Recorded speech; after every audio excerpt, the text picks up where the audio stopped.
ان کی جسمانی حرکات سے ان کی پریشانی اور اضطراب کا اظہار ہو رہا تھا۔ فلومینا فرانس کے لیے یہ ایک بہت مانوس سین تھا۔ پھر ان کی نظریں ہال کے تقریباً درمیان میں بیٹھے ہوئے سالار پر جا ٹھہریں۔ 25 اسٹوڈنٹس میں اس وقت وہ واحد اسٹوڈنٹ تھا جو اطمینان سے اپنی کرسی پر ٹانگ پہ ٹانگ رکھے بیٹھا تھا۔ ایک ہاتھ میں اسکیل پکڑے آہستہ آہستہ سے اسے اپنے جوتے پر مارتے ہوئے وہ اطمینان سے ادھر ادھر دیکھ رہا تھا۔ فلومینا کے لیے یہ سین بھی نیا نہیں تھا۔ اپنے 7 سالہ کیریئر میں انہوں نے پیپرز کے دوران سالار کو اتنی بے فکری اور لاپرواہی کا مظاہرہ کرتے ہی پایا تھا۔ 9:02 پر انہوں نے سالار کے پاس گزرتے ہوئے ایم سی کیوز پر مبنی آبجیکٹو پیپر تھمایا۔ 30 منٹ کے بعد اسے وہ پیپر ان سے لینا تھا۔ 9:10 پر انہوں نے سالار کو اپنی کرسی سے کھڑا ہوتے دیکھا۔ اس کے کھڑا ہوتے ہی ہال میں اس سے پیچھے موجود تمام اسٹوڈنٹ نے سر اٹھا کر اسے دیکھا۔ وہ پیپر ہاتھ میں لیے فلومینا فرانس کی طرف جا رہا تھا۔ فلومینا فرانس کے لیے یہ بھی نیا سین نہیں تھا۔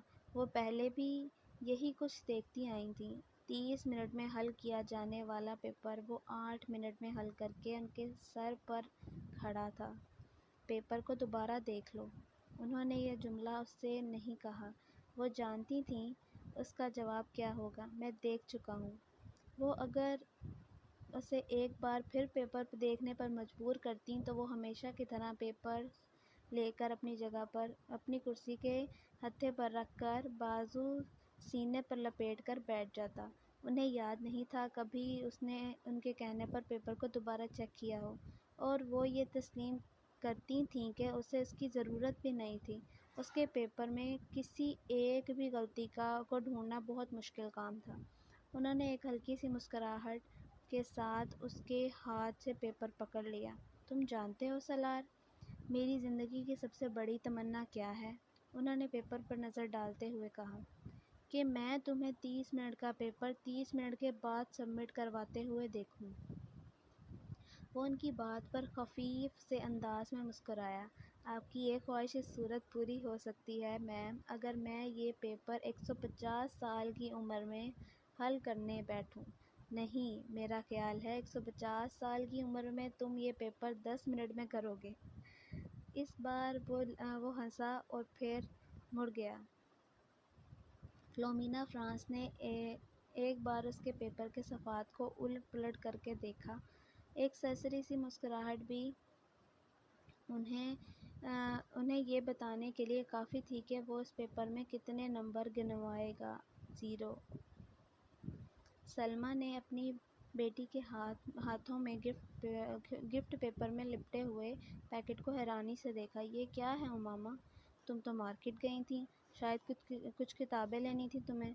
ہاں امی، میں کتابیں ہی لینے گئی تھی، مگر کسی کو گفٹ تحفے میں دینے کے لیے۔ کس کو تحفہ دینا ہے؟ وہ لاہور میں ایک دوست ہے میری، اس کی سالگرہ ہے، اس کے لیے خریدا ہے۔ کورئیر سروس کے ذریعے بھجوا دوں گی، کیونکہ مجھے تو ابھی یہاں رہنا ہے۔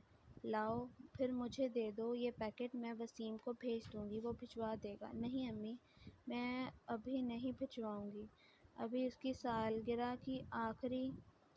سالگرہ کی تاریخ نہیں آئی۔ سلمیٰ کو لگا جیسے وہ یکدم گھبرا گئی ہے۔ انہیں حیرانی ہوئی، کیا یہ گھبرانے والی بات تھی؟ 3 سال پہلے امامہ کی وجہ سے انہیں بہت زیادہ پریشانی کا سامنا کرنا پڑا تھا، انہیں اور ان کے شوہر ہاشم کو۔